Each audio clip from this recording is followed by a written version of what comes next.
नमस्कार मित्रांनो, आज मी तुम्हाला एक गोष्ट सांगणार आहे. त्या गोष्टीचे नाव आहे जेवलाचे जेवण. एक मोठं गाव होतं. तिथे एक मुलगा राहत होता. खूप गरीब घरचा होता तो. त्याचे आईवडील मोलमजुरी करायचे आणि उदरनिर्वाह करायचे. तो खूप हुशार होता. त्याची शिक्षणाची खूप इच्छा होती. प्राथमिक शिक्षण त्याने खेडेगावात आपल्या घेतले. नंतर शहरात जायचे शिकायला. पैसा कुठे आहे? मग तो म्हटला, मी स्वतः कमवतो आणि शिकतो. आईवडील म्हणले, जा बाबा. तो निघाला, गेला शहरामध्ये. सगळीकडे जागा शोधू लागला. आता सामान ठेवायचं म्हणजे जागा तर पाहिजे. रूम बघत फिरू लागला. इकडे तिकडे कुठे रूम भेटेना. आणि जिथे आहे तिथे महाग. ते त्याला परवडणारे नव्हते. मग तो खूप फिरला. शेवटी थकून एका दुकानासमोर बसला. तो दुकानदार म्हणाला, कोण आहेस तू? कुठून आलास? तो म्हटला, मी असं खेडेगावातून आलेलो आहे शिक्षणासाठी, पण मला परवडेल अशा पैशामध्ये मला रूम भेटत नाही आहे. फुकट जर मिळाली तर मला खूप चांगलं आहे. आमच्याकडे पैसे नाहीत. मग तो दुकानदार म्हणला, इथे मागच्या साईडला एक रूम आहे.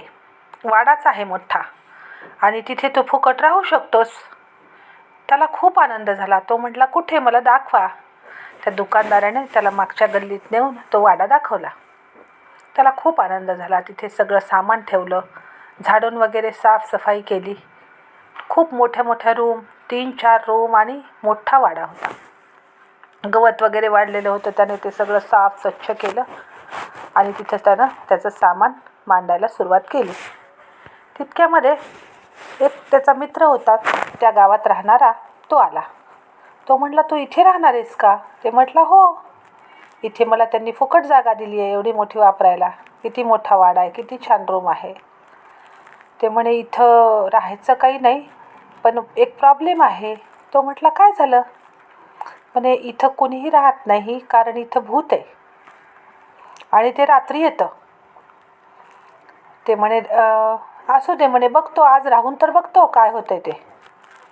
ठीक आहे म्हणे. मग त्या मित्राने त्याला एक पोथी दिली. पोथी छोटीशी अशी, आणि त्याला म्हटला, ही घेऊन बस जवळ, म्हणजे जरी भूत आलं तर तुला काही करणार नाही. ठीक आहे म्हणे. त्यानं ती पोथी घेतली आणि आपल्या उशाला घेऊन रात्री झोपला. रात्री 12च्या नंतर त्याला पायातल्याचा आवाज येऊ लागला. छुम छुम छुम छुम. जाग आली त्याला झोपेतून. लांब आवाज येत होता. तो उठून अंथरुणावर बसला, पोथी हातात घेतली आणि कुणीकडून आवाज येतोय हा सुगावा घेत होता. मग तो हळूहळू आवाज अलीकडे येत होता. अरे बापरे, अलीकडे यायला लागला आवाज. बघू काय होतंय ते. तो पोथी हातात घेऊन देवाचं नाव घेत बसला. शेवटी अलीकडे आवाज येऊन एकदम समोर त्याच्या एक बाई येऊन उभी राहिली. ते म्हणे, कोण आहेस तू? ती म्हणे, तू कोण आहेस? तू माझ्या जागेत का इथे येऊन राहिलास? ते म्हणतो, मी गरीबाचा मुलगा आहे आणि मला शिक्षणाची इच्छा आहे. पैसा नाही म्हणून मी इथं राहिलो. नाही, ही माझी जागा आहे. तू ताबडतोब इथून निघून जा. तो म्हणला, मी जाणार नाही, कारण मला कुठेही फुकट जागा भेटत नाही आणि पैसे देऊन मी राहू शकत नाही, म्हणून मी काही इथून जाणार नाही. मग ती रात्रभर ती बाई त्याला जा म्हणून, नाही तर पोथी खाली ठेव, मी तुला खाऊन टाकते, असं म्हणत होती. त्याने पोथीही खाली ठेवली नाही आणि बाहेरही निघाला नाही. असं रोज चालू होतं. 8-10 दिवस झाले. रोज ती बाई यायची, त्याला म्हणायची. त्याने काही पोथी खाली ठेवायची नाही आणि तो काही बाहेर जायचा नाही. रोज जागरण. त्याला आजारी पडायची वेळ आली. अभ्यासही होत नव्हता त्याचा. रात्र झाली की त्याला धसकी वाटायची की आता ती बाई येते आणि रात्रभर त्याला त्रास देते. ती पोथी खाली ठेव, नाहीतर बाहेर जा. मग काय करावं? त्यानं खूप परेशान झाला. एके दिवशी कंटाळून गेला. दिवसभर शाळेत जायचं, शिकायचं, अभ्यास करायचा आणि रात्री ती बाई झोपू द्यायची नाही. मग शेवटी त्यानं काय केलं, उधार झाला जीवावर आणि ती बाई आली. त्या दिवशी पण आली की त्या बाईला म्हणला, तू खाऊनच टाकशील ना, मी पोथी खाली ठेवल्यानंतर खाऊन टाक म्हणला. त्यांनी पोथी खाली ठेवली आणि म्हणला, खाऊन टाक आता. ती म्हणे, एवढा कसं काय तू जीवावर उधार झालास? मरायला तयार झालास. ते म्हणला काय करू मग, मी खूप कंटाळलो म्हणला. तू रात्रभर झोपू देत नाहीस, दिवसभर मला काम असतं, शाळा असते आणि रात्री तू भांडत बसतेस म्हणला. मग मी काय करू, खाऊन टाक म्हणला मला. मग तिला वाईट वाटलं तिला की आपण याला त्रास दिला. ती म्हणे तू कोणत्या जातीचा आहेस. ते म्हणे मी ब्राह्मण आहे. मग ती म्हणे तुझी मुंज झाली आहे का. म्हटलं नाही, मुंज नाही झाली.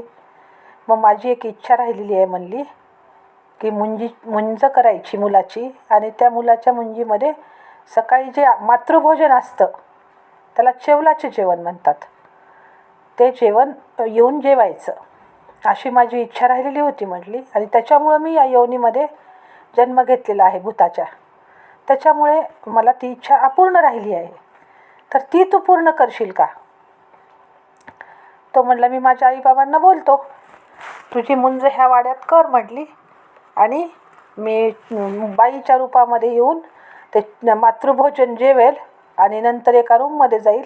मग त्या रूमला तुम्ही बाहेरून कडी घेऊन लावून घ्या आणि 1 महिन्याने ती खोली उघडा, आणि नंतर मग मला मुक्ती मिळेल. आणि इथलं माझे 7 रांजणं सोन्याने भरलेले आहेत या वाड्यामध्ये, ते सगळी संपत्ती तुम्हाला घ्या, हा वाडाही तुम्हाला घ्या, फक्त माझी तेवढी इच्छा पूर्ण करून मला मुक्ती दे. ते म्हणलं मी माझ्या आईबाबांशी बोलतो. ठीक आहे म्हणली. मग तो दुसऱ्याच दिवशी गावाकडे जातो, आईबाबांशी बोलतो की असं असं ती बाई येते, असं म्हटली मला, असं मुंज करा म्हणते. मग त्याचे आईबाबा म्हटले काही हरकत नाही, आपण करू, चांगलं काम आहे ना, एखाद्या भूताला मुक्ती देणं हे खूप चांगलं काम आहे. ठीक आहे म्हणले. मग त्याचे आईबाबा येऊन सगळी तयारी करतात आणि त्या वाड्यामध्ये धूमधडाक्यामध्ये त्या मुलाची मुंज करतात. मग त्या मुंजीच्या दिवशी ती बाई होऊन नटून छान साडी वगैरे घालून येते, जेवण करते आणि एका रूममध्ये जाते. मग तो बाहेरून कडी लावून घेतो. तिनं सगळं सांगितलेलं असतं की कुठे रांजणं पुरलेली आहेत सोन्याचे, काय नाही, ते सगळं काढून घेतो आणि महिन्यानंतर मग ती रूम उघडतो, तर ते बाईचे हाडं सगळे सोन्याचे झालेले असतात. मग तो असं करून तो मुलगा खूप श्रीमंत होतो. सबस्क्राईब करा आणि लाईक करा. धन्यवाद.